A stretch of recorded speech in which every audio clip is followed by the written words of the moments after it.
नमस्कार दोस्तों, मेरा नाम है रंजीत और स्वागत है आप सभी का आरकेजे सिविल पाठशाला यूट्यूब चैनल पर। दोस्तों, आज हम दो महत्वपूर्ण मुद्दों के ऊपर चर्चा करने वाले हैं। पहला हमारा आर्टिकल रहेगा ग्रीन क्रेडिट प्रोग्राम से रिलेटेड। तो सबसे पहले हम बेसिक जानकारी देखेंगे कि ये ग्रीन क्रेडिट प्रोग्राम आखिर है क्या। नॉर्मली देखा जाए, ग्रीन क्रेडिट जैसे कि नाम से ही स्पष्ट है, कोई कंपनी यदि कोई ग्रीन वाले काम कर रही है, मतलब पर्यावरण को बचाना, पर्यावरण को सेव करना, पेड़ पौधे लगाना, तो उसको एक क्रेडिट मिल जाएगा। और उस एक क्रेडिट के बदले में कंपनी को क्या फायदा होगा। एक पौधा हो सकता है कि 100 रुपए का बराबर हो। आप उस एक क्रेडिट को लेकर के जाएंगे सरकार के पास, बोलेंगे सरकार को आप हमने ये काम किया, हमारे पास इतना क्रेडिट है, आप हमें इतना इंसेंटिव दे दीजिए। इंसेंटिव का निर्धारण सरकार करेगी। अब देखिए, जो ग्रीन क्रेडिट प्रोग्राम है किस रूप में अच्छा है, क्या क्या इसके फायदे हो सकते हैं और क्या क्या इसके नुकसान हो सकते हैं।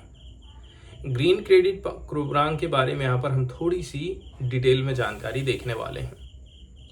इसके बाद सेकंड वाला जो एडिटोरियल यहाँ पर हम डिस्कशन करने वाले हैं, ये वाला आर्टिकल हाल फिलहाल में अभी बाबा रामदेव और जो बालकृष्ण जी महाराज हैं उनकी पेशी चल रही सुप्रीम कोर्ट में, उसी से रिलेटेड आर्टिकल हम देखने वाले हैं कि सरकार किस प्रकार से इन लोगों को प्रमोट करती है, इनके प्रति कोई कार्यवाही नहीं करती है, लेकिन सुप्रीम कोर्ट इस मामले में पीछे नहीं हटने वाला है।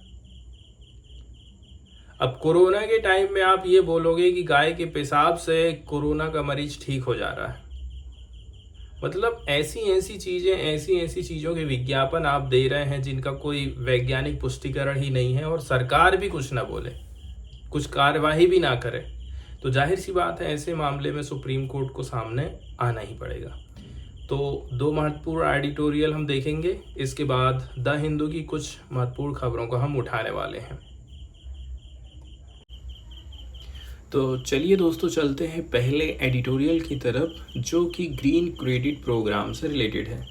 दोस्तों, यदि आप इस पिक्चर को देखेंगे ना, तो पिक्चर से ही आपको सारी चीज़ें ध्यान में रखना है। एग्जाम्पल के तौर पर यहाँ पर एक पौधा लगाया जा रहा है, तो एग्जाम्पल के तौर पर आपको 20 रुपये मिल रहे हैं, $20 मिल रहे हैं। ये इस प्रकार का प्रोग्राम है। मतलब आप सबसे पहले, कोई भी कंपनी है, कंपनी की भी ये जिम्मेदारी है कि वो पर्यावरण को प्रदूषित ना करे, कार्बन इमिशन को कम करे, ग्रीन हाउस गैस उत्सर्जन को कम करे। यदि आप एक पेड़ भी लगाते हैं या फिर दूसरा पर्यावरण को बचाने का उपाय करते हैं, तो आपको एक क्रेडिट प्रोवाइड किया जाएगा। अब उस क्रेडिट के बदले में आपको सरकार इंसेंटिव देगी। अब ये किस रूप में हो सकता है, ये आने वाले समय में हमको पता चलेगा। एग्जाम्पल के तौर पर हो सकता है, आप यदि एक पेड़ लगा रहे हैं तो आपको एक क्रेडिट मिल गया, एक नंबर मिल गया आपको। अब आप उस क्रेडिट को लेकर के सरकार के पास जाएंगे और सरकार आपको 10 रुपये 20 रुपये ऐसे करके देगी। या हो सकता है इंसेंटिव के तौर पर कुछ और चीज़ों में आपको छूट मिल जाए, जैसे कि आप पर्यावरण को बचाने के लिए अच्छा खासा काम कर रहे हैं तो आपको टैक्स में हम कटौती कर देते हैं, ठीक है। या फिर कोई अन्य चीज़ों में भी आपको छूट मिल सकती है। इस प्रकार से सरकार इंसेंटिव प्रोवाइड कर सकती है। तो पहला अपना जो आर्टिकल रहेगा वो ग्रीन क्रेडिट प्रोग्राम से ही रहेगा। देखिए, 250 शब्दों में जो अपन को आंसर राइटिंग करना है वो क्या है। 250 शब्दों में जो हमको आंसर राइटिंग करना है, उसके अंतर्गत जो लाइनें रहने वाली हैं वो ये है कि ये जो प्रोग्राम है, ऐसा ना हो कि ये जो पूरा का पूरा फॉरेस्ट क्लियरेंस प्रोसेस है उसको बाईपास कर दें, ठीक है। ऐसा भी हो सकता है। ये चीज़ कैसे करके होगी हम आने वाले कुछ मिनटों में देखने वाले हैं। इससे जो इंडस्ट्रीज हैं उनको ग्रीन क्रेडिट मिल जाएगा, ऐसा नहीं होना चाहिए। तो आगे चलते हैं और सबसे पहले तो देखते हैं कि भाई ये ग्रीन क्रेडिट प्रोग्राम आखिर है क्या, इसके बारे में थोड़ी सी जानकारी हम देख रहे हैं। ये जो ग्रीन क्रेडिट प्रोग्राम है, इसको अनाउंसमेंट किया गया था एनवायरनमेंट मिनिस्ट्री के द्वारा अक्टूबर 2023 में। ये एक मार्केट पर आधारित मैकेनिज्म होता है जहां पर कोई इंडिविजुअल व्यक्ति या फिर कोई कंपनी ठीक है, आप क्लेम कर सकते हैं इंसेंटिव के लिए। उस इंसेंटिव का नाम है ग्रीन क्रेडिट, ठीक है, क्योंकि आपने कंट्रीब्यूट किया है एनवायरमेंटल एंड इकोलॉजिकल रिस्टोरेशन। आप पर्यावरण को बचाने के लिए महत्वपूर्ण काम कर रहे हैं, इसके लिए आपको इंसेंटिव प्रोवाइड किया जाएगा ग्रीन क्रेडिट के रूप में।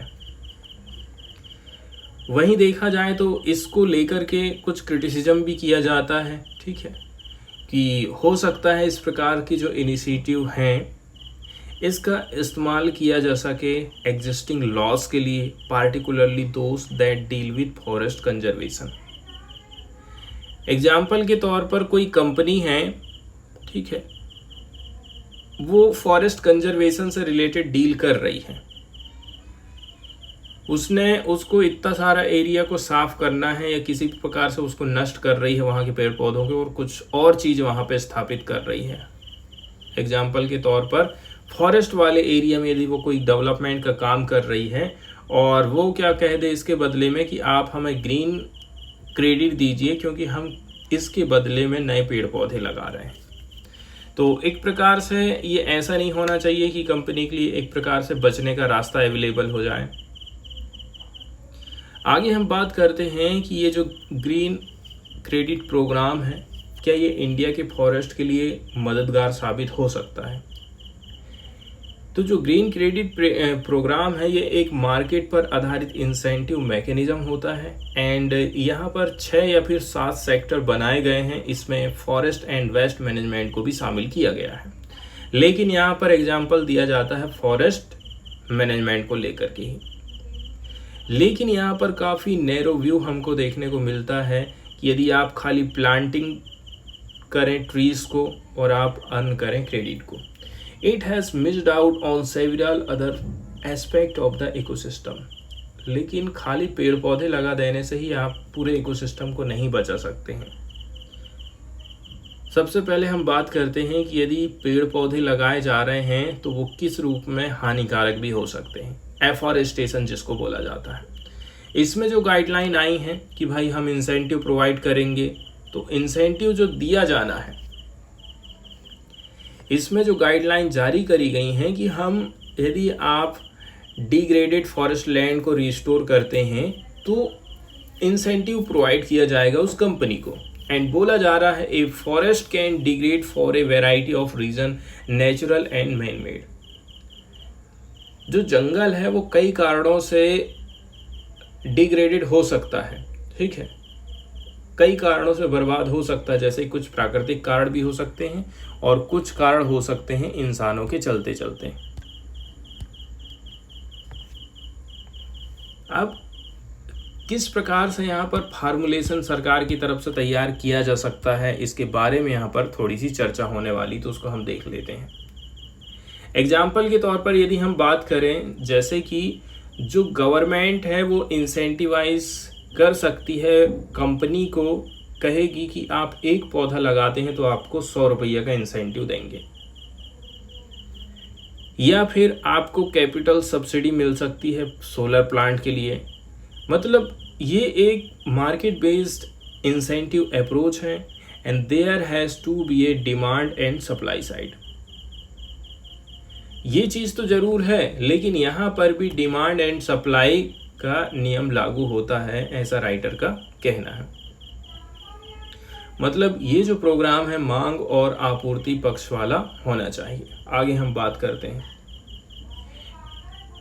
जो फॉरेस्ट इकोसिस्टम है क्या हम उसको फिर से रीजनरेट कर सकते हैं, ठीक है, मार्केट मैकेनिज्म के माध्यम से, यदि हम बायोडाइवर्सिटी को भी कंप्रोमाइज़ ना करें, ऐसा संभव हो सकता है क्या।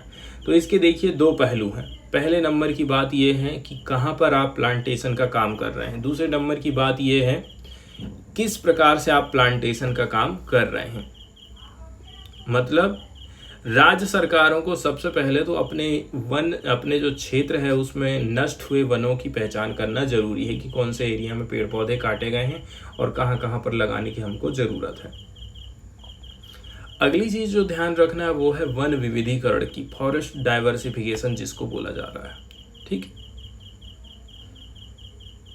Now a forest is not just trees. आज के समय में फॉरेस्ट का मतलब केवल पेड़ पौधों से नहीं होता है, ठीक है। आज के समय में ये एकदम खुले एरिया हो सकते हैं। We have more than 200 type of forest and हमारे पास में 200 से भी ज़्यादा प्रकार के फॉरेस्ट हैं, मतलब वन है। वहीं यदि हम सेंट्रल इंडियन लैंडस्केप की तरफ जाते हैं, डेक्कन पेनिसुला की तरफ जाएं, लेह लद्दाख की तरफ जाएं, ठीक है, तो लेह लद्दाख वाला एरिया में उतना ज़्यादा पेड़ पौधा हमको देखने को नहीं मिलता है। यहाँ पर आपको bushes and many other things देखने को मिल जाती हैं। तो वहाँ पर किस प्रकार से आप प्लांटेशन का काम करेंगे। तीसरे नंबर की बात यह है, यदि कोई व्यक्ति इन क्षेत्र में वृक्षारोपण करेगा तो क्या होगा। ये एक बहुत बड़े प्रोत्साहन की बात है, ठीक है। It is not small like the compensatory afforestation scheme. क्या प्लांटेशन से नुकसान भी हो सकता है, तो बिल्कुल जाहिर सी बात है नुकसान हो सकता है। जैसे कि हमने कुछ ऐसे एग्जाम्पल देखे हैं जहाँ पर फॉरेस्ट डिपार्टमेंट प्रमोट करता है प्लांटेशन को, एग्जिस्टिंग जो वेजिटेशन है उसको एकदम झाड़ झूड़ के जला जुलू के फॉरेस्टेशन का काम करते हैं। इस प्रकार का एग्जाम्पल हम देखें। इससे क्या होता है, ऑलरेडी जो वहाँ उगने वाले नेटिव वहाँ के लोकल जो पेड़ पौधे हैं वो उनकी जो प्रजाति है ख़त्म हो जाती है और हम उन चीज़ों को बढ़ावा देते हैं जो कि वहाँ के लायक ही नहीं है। इसलिए जो लोकल ट्रीज होते हैं ना, उनको प्रमोट करना बहुत ज़्यादा ज़रूरी हो जाता है। यदि हम ऐसा करते हैं तो इससे हमारी जो लोकल बायोडाइवर्सिटी है वो प्रभावित होती है, सॉइल का हेल्थ खराब हो जाता है। वहीं यदि हम रीजनरेशन की बात करें, you do not have to do any major intervention. आपको कुछ भी करने की ज़रूरत नहीं है, आपको खाली प्रोटेक्ट करना है उस डाइवर्सिफाइड एरिया को। अब यहाँ पर हम बात करते हैं कि यहाँ पर क्या कोई लॉजिकल ट्रेडिंग सिस्टम हो सकता है, ठीक है। बोलते हैं कि इसकी ट्रेडिंग भी होगी। एग्जाम्पल के तौर पर हम ये कह रहे हैं कि 1000 ट्रीज़ का प्लांटेशन किया गया है। 2 साल के बाद एक इंडिपेंडेंट संस्था बनाई गई सरकार की तरफ से, वो इसका वेरिफिकेशन करती है कि पेड़ पौधे वास्तव में लगाए गए हैं कि नहीं लगाए गए हैं, तो वो कितना सक्सेस हो पाए। यदि हम ये कहते हैं कि हम 1000 ट्रीज़ को ग्रो कर रहे हैं पार्टिकुलरली पैच वाले एरिया में, एंड आपको 1 ग्रीन क्रेडिट पर ट्री के हिसाब से मिल जाएगा, तो ये कहना चाहिए इसका एक लॉजिकल ट्रेडिंग सिस्टम बना सकता है। अब हम बात करते हैं कि आखिर हम वास्तव में चाहते क्या हैं और इसमें क्या समस्या हो सकती है। कुल मिलाकर के यदि बायोडाइवर्सिटी कंजर्वेशन का काम हो रहा है, एंडेमिक फॉरेस्ट का, एंड यदि कोई व्यक्ति लोकल स्पीसीज को प्रमोट कर रहा है तो हम उसको इंसेंटिवाइज करेंगे। ये इस स्कीम का मुख्य उद्देश्य है। लेकिन यहाँ पर हमेशा से ही मेजरमेंट की प्रॉब्लम रहती है कि आखिर हम सारी चीज़ों का मेजरमेंट कैसे करेंगे कि भाई वास्तव में जो बायोडाइवर्सिटी है उसको कंजर्व किया गया कि नहीं किया गया है, एंडेमिक फॉरेस्ट को बचाया जा रहा है कि नहीं बचाया जा रहा है, कैसे करके लोकल स्पीसीज को प्रमोट किया जा रहा है कि नहीं किया जा रहा है। मतलब बायोडाइवर्सिटी का इम्पैक्ट कितना पड़ रहा है ये 2 ट्री लगा देने से, जो कि 200 मीटर की दूरी पर स्थित है। इसको आप कैसे करके मेजरमेंट करोगे, यहाँ पर ये दिक्कत खड़ी हो जाती है। नॉर्मली देखा जाए, ठीक है, सरकार के पास बहुत सारा पैसा होना चाहिए और मार्केट सिस्टम की कोई ज़रूरत ही नहीं होनी चाहिए। सरकार इस प्रकार के कार्यक्रमों के लिए पहले से ही पैसा दे सकती है। इसलिए इस प्रकार के टूल्स जहां आप विशेष रूप से निजी क्षेत्र से पैसा ले रहे हैं, ठीक है, मतलब इस प्रकार के जो इंस्ट्रूमेंट है जहां पर आप मनी को लिवरेज कर रहे हैं, कहां से, स्पेशली प्राइवेट सेक्टर से, ये ठीक लगता है। अब एग्जाम्पल के तौर पर रेगिस्तान वाले एरिया में हम बात करें, ठीक है, रेगिस्तान में या फिर हम अदर इकोसिस्टम की बात करें जहाँ पर ट्रीज काम नहीं कर रहे हैं, आपको यहाँ पर श्रब्स लगाना पड़ेगा एग्जाम्पल के तौर पर। तो यहाँ पर आप एक गोल सेट कर सकते हैं कि कैसे करके इकोसिस्टम को रिवाइव किया जाए। You can say how many unit of ecosystem revival is equal to 1 unit. इतना इकोसिस्टम को यदि आपने रिवाइव कर दिया है तो आपको इतना क्रेडिट मिल जाएगा। ऐसा कोई सिस्टम यहाँ पर निर्धारित करने की जरूरत है।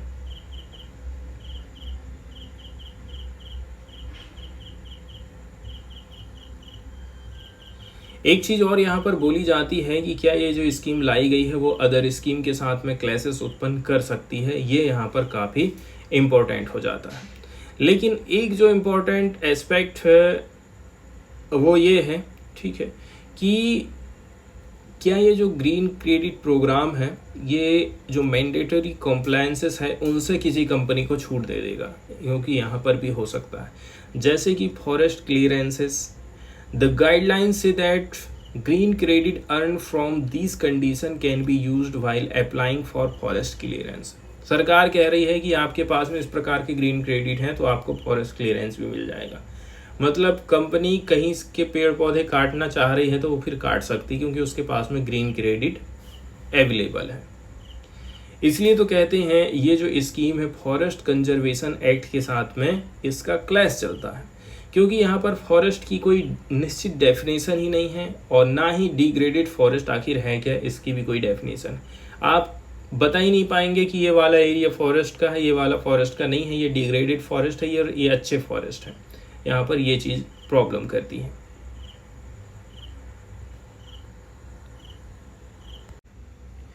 इसके बाद नेक्स्ट वाला जो एडिटोरियल यहाँ पर हम डिस्कशन करने वाले हैं दोस्तों, ये हाल फिलहाल में देखा जाए हमारा जो मेडिकल सेक्टर है और उसको रेगुलेट करने से रिलेटेड ये पार्टिकुलरली आर्टिकल है। हाल फिलहाल में देखा जाए 2 व्यक्तियों के ऊपर केस चल रहा है सुप्रीम कोर्ट में, और उसका रीज़न ये है कि इन्होंने जो भ्रामक विज्ञापन दिए हैं कोरोना के टाइम पीरियड में, उनके खिलाफ केंद्र सरकार ने कोई भी कड़ी कार्यवाही नहीं करी है। इसके बहुत सारे रीज़न हो सकते हैं। अब रीज़न क्या है हम डेफिनेटली यहाँ पर नहीं बता पा रहे हैं, लेकिन सरकार कुल मिलाकर के देखा जाए पीछे के रास्ते से, पीछे के दरवाजे से इनको सपोर्ट कर रही है। कुल मिलाकर के बात यहाँ पर यही निकल करके सामने आती है।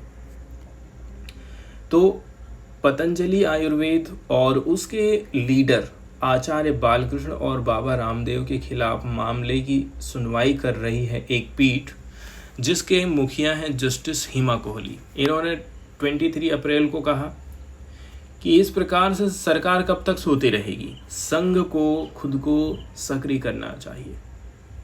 ये टिप्पणी करी गई थी कोविड-19, डायबिटीज़ और दूसरी बीमारियों के लिए इन्होंने जो इलाज बताया था, जिसका कोई कहना चाहिए वैज्ञानिक सबूत ही नहीं है, कोई प्रैक्टिस नहीं किया गया, कोई प्रैक्टिकल नहीं किया गया है।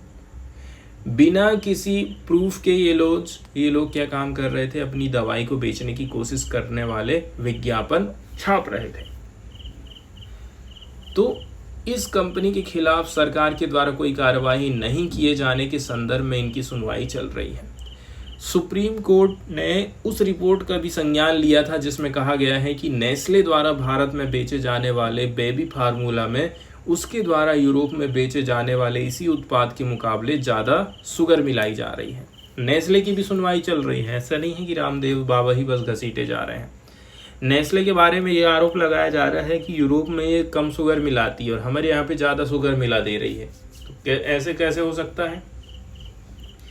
और इस प्रकार सुप्रीम कोर्ट की पीठ ने पतंजलि आयुर्वेद मामले का दायरा बढ़ा करके उसमें रोज़मर्रा की उपभोक्ता वस्तु, ठीक है, मतलब डेली जो हम यूज़ कर रहे हैं, और कहीं कोई कंपनी लोगों को गुमराह करे तो वो भी बचने वाली नहीं है, वो लोग भी इसी के दायरे में आने वाले हैं।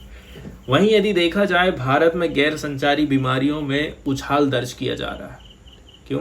क्योंकि खान पान में हम सब गड़बड़ कर दे रहे हैं। इसका डायरेक्टली श्रेय जाता है कि हम जो प्रोसेस्ड फूड खा रहे हैं, बहुत ज़्यादा मल्टी प्रोसेस्ड फूड खा रहे हैं, साथ ही साथ हमारी बॉडी ज़्यादा आज के समय में एक्टिव नहीं है, मेहनत मजदूरी का काम आज के समय में हो नहीं रहा है, और इसका सीधा सीधा असर, ठीक है, इन बीमारियों के लिए चला जाता है। आज के समय में तो ऐसा रह जाता है कि जांच से बचने की कोशिश में ये जो कंपनियां हैं ना, कुछ विटामिन वगैरह शामिल कर देती हैं, लेकिन उसके बावजूद भी उनका उत्पाद एकदम कूड़ा कचरा ही है, जंक फूड ही है।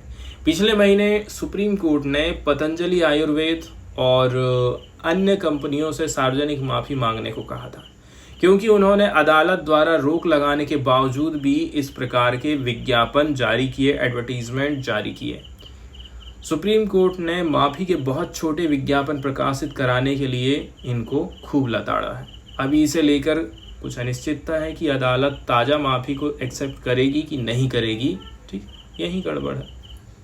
तो कुल मिलाकर के गुमराह करने वालों के नियमन, यदि कहीं कोई कंपनी गलत विज्ञापन कर रही है, लोगों को गुमराह कर रही है, गलत रिपोर्टिंग कर रही है, उन पर प्रतिबंध लगाना, तो हमारे देश में जो शिकायत आधारित तंत्र है ना, एकदम बेकार है। इसलिए सुप्रीम कोर्ट को खुद को सक्रिय होना पड़ा है, और ये हम जो उम्मीद लगा रहे हैं ये अच्छी नहीं है। सुप्रीम कोर्ट ने आयुष मंत्रालय से पूछा था कि उसने खराब विज्ञापनों के प्रति आपने कार्यवाही क्यों नहीं करी, जिन पर विज्ञापन मानक परिषद ने उंगली उठाई थी। हालांकि ये जो परिषद है ना, विज्ञापन मानक परिषद, इसके पास में ऐसा कोई पावर नहीं है जिसके जरिए वो अनुपालन करवा सके, कि आप एकदम मैंडेटरी है, आपके लिए अनिवार्य है कि ये चीज़ों को आपको अनुपालन करना पड़ेगा। इसके अलावा देखिए, भारतीय खाद्य सुरक्षा और मानक प्राधिकरण ने बहुत सारे खाद्य उत्पादों में इस्तेमाल होने वाले अवयवों की जो लिमिट है तय कर दी है कि इसमें इतना %, ये चीज़ का इतना %। फिर भी वो दोषी कंपनियों के ऊपर नकेल नहीं कस पा रहा है। इसलिए ये जो भारतीय खाद्य सुरक्षा और मानक प्राधिकरण है, ये कोई काम का नहीं रह गया। इसके अलावा उसके पास में पर्याप्त स्टाफ नहीं है, साधन नहीं है, और सबसे बड़ी जेब में पैसा नहीं है। इस प्रकार अवैज्ञानिक दावों के नियमित रूप से भंडाफोड़ का कार्यभार सिविल सोसाइटी के विभिन्न तरह की जानकारी वाले सदस्यों पर आ गया है। आज के समय में हमारे आपके जैसे लोग आवाज़ उठा रहे हैं, तब जाकर के कुछ हो पा रहा है। और आप